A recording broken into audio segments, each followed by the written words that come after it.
How's everyone doing? Today I have an awesome-tastic horror collection update with 8 pickups. If you've seen any of the movies, definitely let me know what you think of them, and let me know which one of these is your favorite as well. Leave me those comments down below. A bunch of these I haven't seen before, so a lot of blind buys. I'm trying to limit the blind buys now. I'll try to wait for like sales and deals and stuff like that. But sometimes if I see a horror movie, especially around this time of year, there's more releases for them. I just can't help myself. So first up, I'll show you the Funko Pop. And it's for Killer Clowns from Outer Space, which is one of my all-time favorite movies. It's cheese-tastic. I love the heck out of it. It was one of the earliest horror movies that I watched too. Like the very first one was the original Nightmare on Elm Street. I remember watching that as a little kid, sneaking downstairs late at night when my parents were sleeping, seeing Johnny Depp getting sucked through the bed, all the blood splatter. And I remember watching like The Exorcist, and then like Killer Clowns from Outer Space was, I think, like my third horror movie I ever watched, and it did creep me out as a kid.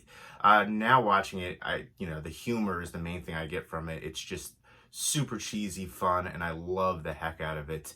And this is for the Shorty Pop. And I already got a Slim, and I know there's a Spiky and Jumbo too. I don't know if I'm going to get Spiky. I don't really love the look to the pop for it. And I'll go ahead and show you actually the box. I like how it has the popcorn right there for the numbering. And yeah, they're actually, I'm talking about, there they are right there on the back. So yeah, I think the Slim was like a Comic-Con exclusive thing, but you get it at like GameStop, on different places online too. But I think these two are absolutely my favorites from them. And I take my Funko Pops out of the box to display them. I don't know. To each their own. But for me, I feel like you can get a more appreciation for them. You can see all of the artwork, on display like that. And plus, the box takes up more room, way more room. So I put these, like the boxes, I actually keep them, and I put them up in my attic. But there you go. Let me know. Do you take your Funko Pops out of the box or your figures out of the box and display them? Some of the boxes I get like for like the NECA figures and stuff like that. They have really cool artwork on the boxes, but I don't know. I'd like to display them. Takes up less room. You can appreciate them more, see all of the artwork. And the head moves too, which I think is pretty cool. Knock your block off. So I dig the heck out of that. Some really cool Funko Pop figures, and I'm probably gonna do a like horror Funko Pop collection video. I don't have a ton of Funko Pops. I'm kind of picky when it comes to it. I know some people buy like all of them, or there's so many though. But yeah, horror is my favorite genre, so I mostly have horror, and I don't have a ton, so I'm gonna do that video. And let's get into the movies now, though. Let me know if you collect Funko Pops, and let me know what your favorite Funko Pop is in your collection. First up is I showed this one and one other one when they came in the other day. So don't act surprised, but I just figured I would combine them since these other ones just came too. Open 24 hours. This one looks awesome from like the trailer and then the screenshots that I saw, and just the shots on the back too. I love the matte finish. It has almost kind of like a foil when it hits the light. Not really kind of like a foil effect, but just like that shine, that sheen of it. But again, the matte finish, I love the slip. This is from 4 Digital Media, so I'll be watching it soon and talking about it more in depth coming up.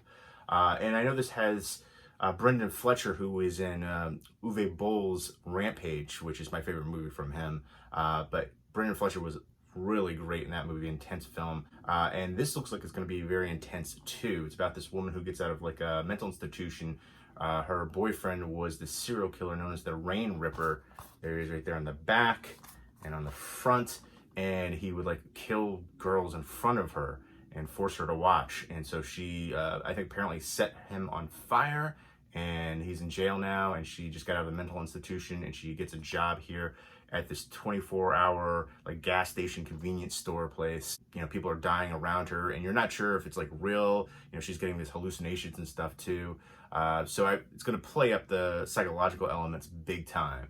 But from the trailer and the clips that I saw, it looks super intense. I've heard great things for it, so looking forward to checking that one out. Next up is the Furies. Why isn't there a horror movie called the Furies? Is that still a thing, by the way? But I figured that could make a kind of a fun horror movie too. But this one looks interesting. And the one thing I thought was also really kind of surprising was the case is thicker. For instance, like it almost looks like the, not quite as big as, say, like an Australian or UK case. Those cases are so big, like it's crazy to me.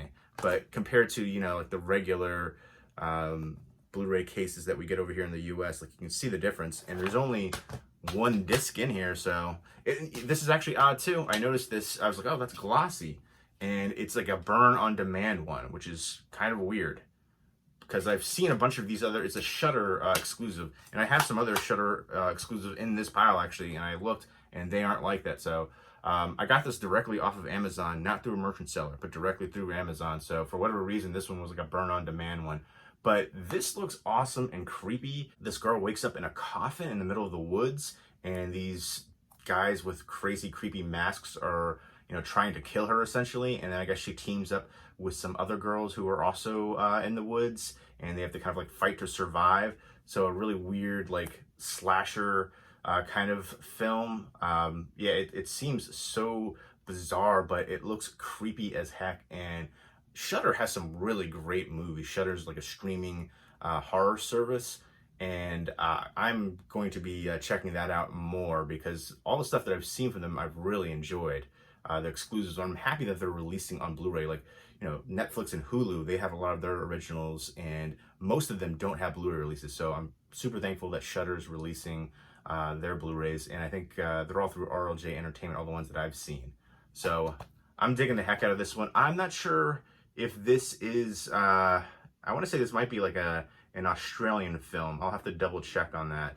But there you go, the Furies. It says Halloween meets the Hunger Games.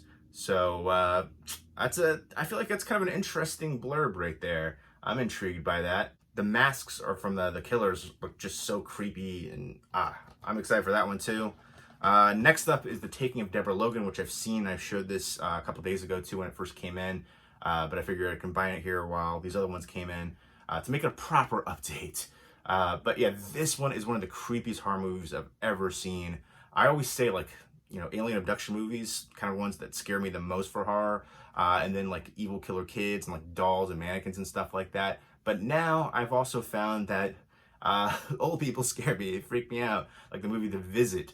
But this one to me is like the best of like elderly horror, if you want to call it that. But it's a found footage movie too. I'm not a big fan of the genre. I know a lot of people are, and I can definitely understand from a production standpoint. They are cheap to make, and they can make a lot of money. And I actually had somebody in the comments, I got a reply to them, they asked me if this is a region A only release, but I just noticed right here in the back, it's region free. It has all the ones right there, A, B, and C.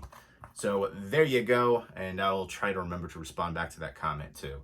But it's a found footage movie where this elderly woman, they think that she has Alzheimer's, and they're just kind of like filming her doing a PhD thesis on the Alzheimer's disease. And so for the next several months, they're just going to be filming her, and she starts to, do these different things that are kind of creepy, weird, and they think it's the Alzheimer's. And there's a scene towards the end that is just so friggin' creepy. The lead actress here, Jill Larson, was amazing in this role. Again, one of the creepiest movies ever for me. This just got a Blu-ray release through MVD Visual, and I feel like they didn't do a great job of promoting it. Like, I didn't know it even had a Blu-ray release. I was talking to Movie Chatter on here, and she told me about it. I was like, oh, this is one that I've been waiting for to get a Blu-ray release for a long time, so I'm very happy for this to finally get that. But I feel like, I don't like the cover, by the way. I definitely like the DVD cover better. But I just feel like they should have promoted it too. Like, I didn't hear anything about this release. So if you're like me and you didn't know that this got a Blu-ray release, now you know. And I think this is one that is worth a blind buy. Again, super creepy to me. Let me know what is like the creepiest horror movie for you. Next up is Wes Craven's best movie. No, but this is directed by Wes Craven, and it stars Eddie Murphy as a vampire in Brooklyn. It is Vampire in Brooklyn. It is cheesy. I've seen this one. It's been a while. And it has Angela Bassett in here too. You also have Kadeem Hardison in here, who is Dwayne Wayne from A Different World. And this also has John Witherspoon, who was, Pops in the Wayans Brothers, who's in Friday. Hilarious actor. He's one of like the best parts of this movie for me. I remember there's certain scenes in here with Eddie Murphy, and I feel like he's trying to be funny and it just doesn't work. It kind of falls flat in here. And you would think this would be like a cheesy, fun movie. I still remember enjoying it, but I just remember thinking like it could have been so much better. They could have played it up a bunch more. And there's certain scenes where I thought like humor just didn't work. And then other scenes where I felt like it was a bit of a missed opportunity. But I do like the makeup effects in here too. But it's interesting that, this is a Wes Craven director film. Eddie Murphy, this comedic genius essentially, playing this horror role. So yeah, he's a vampire, and he travels to Brooklyn to find Angela Bassett, who is half vampire, but she doesn't know, and he has to, essentially like make her his bride. So yeah, it's interesting, and I'm looking forward to revisiting this one. It's been a while since I've seen this one from 1995. I feel like not a lot of people know that this is even a movie. It seems like it's going to be such a cheesy, fun film with Vampire in Brooklyn. I still think it's enjoyable, but I just feel like it could have been cheesy, fun-tastic, and it's just not quite. It's still enjoyable, though. I still dig it. Don't get me wrong. But I want to revisit it. It's just, from what I remember of it. Next up is Terrified, which is another Shudder original, which is not burned on demand. Neither is the next one I'm going to show you. The cases are thinner, too. So, again, with the Furies, I thought that was kind of interesting. A thicker case, the burn on demand disc. But this one is an Argentinian film, and it looks so creepy. First off, the cover. I pre-ordered this like instantly when it came up on Amazon. This is from RLJ Entertainment as well, as is the next one. I think all the Shudder exclusives are. So yeah, it's a Argentinian film, and it's like in this neighborhood, and there's a bunch of weird things happening, and there's like a police detective, and he tries to get some other people to help him look around, and there's a doctor, and yes, this is an ex-cop actually, and they're trying to just investigate these weird things that are happening. Like, if you look right there, super creepy, and then this kid, apparently, he was buried, and he just shows up, and that everything about this, everything that I've seen, the clips, the trailer, just all the pictures that they use on this, like, so creepy. And I've heard great things about it too. So I can't wait to check this one out. Let me know what your favorite, Spanish horror is. I'm gonna lump all the different countries together like that. But yeah, I feel like there's some amazing ones. Obviously, like the Wreck series. I love Wreck 2 the best out of all of those ones, but the original Wreck, amazing. I even, I like the wedding one, Wreck 3. I didn't like the last one on the boat, though. I wasn't a fan of that, but I think they could make more in that series. Keep doing it. I mean, if they've made all these different sequels for like the Hellraiser, Children of the Corn, like, 7, 8, however many there are in there, like, you can make it for an actual good franchise too, because most of the sequels, especially for Hellraiser, like most of those sequels are just trash. It's just sad. Even, the recent ones too, and they keep doing them. The recent Children of the Corn movie was terrible. The recent Hellraiser, terrible. So, I don't know. Make some ones for a good franchise, actually. There you go. But Terrified, super excited for that. Souped.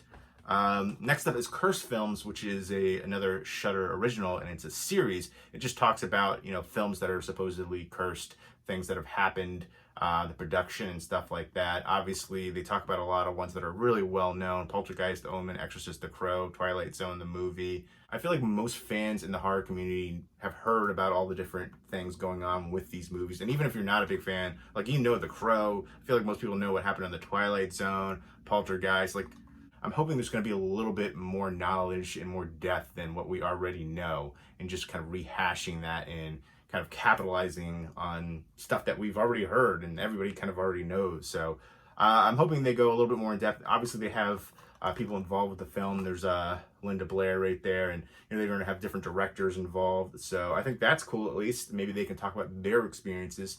I'll appreciate it from that aspect for sure. So there's a director commentary on here in all 5 episodes. So I think this is interesting, but this is a series. Are they going to be able to do more? Like, I feel like these are some of the most well-known ones. Can they make this like more, seasons 2, 3, 4? Can they keep going with it? Is this a concept that they can continue with?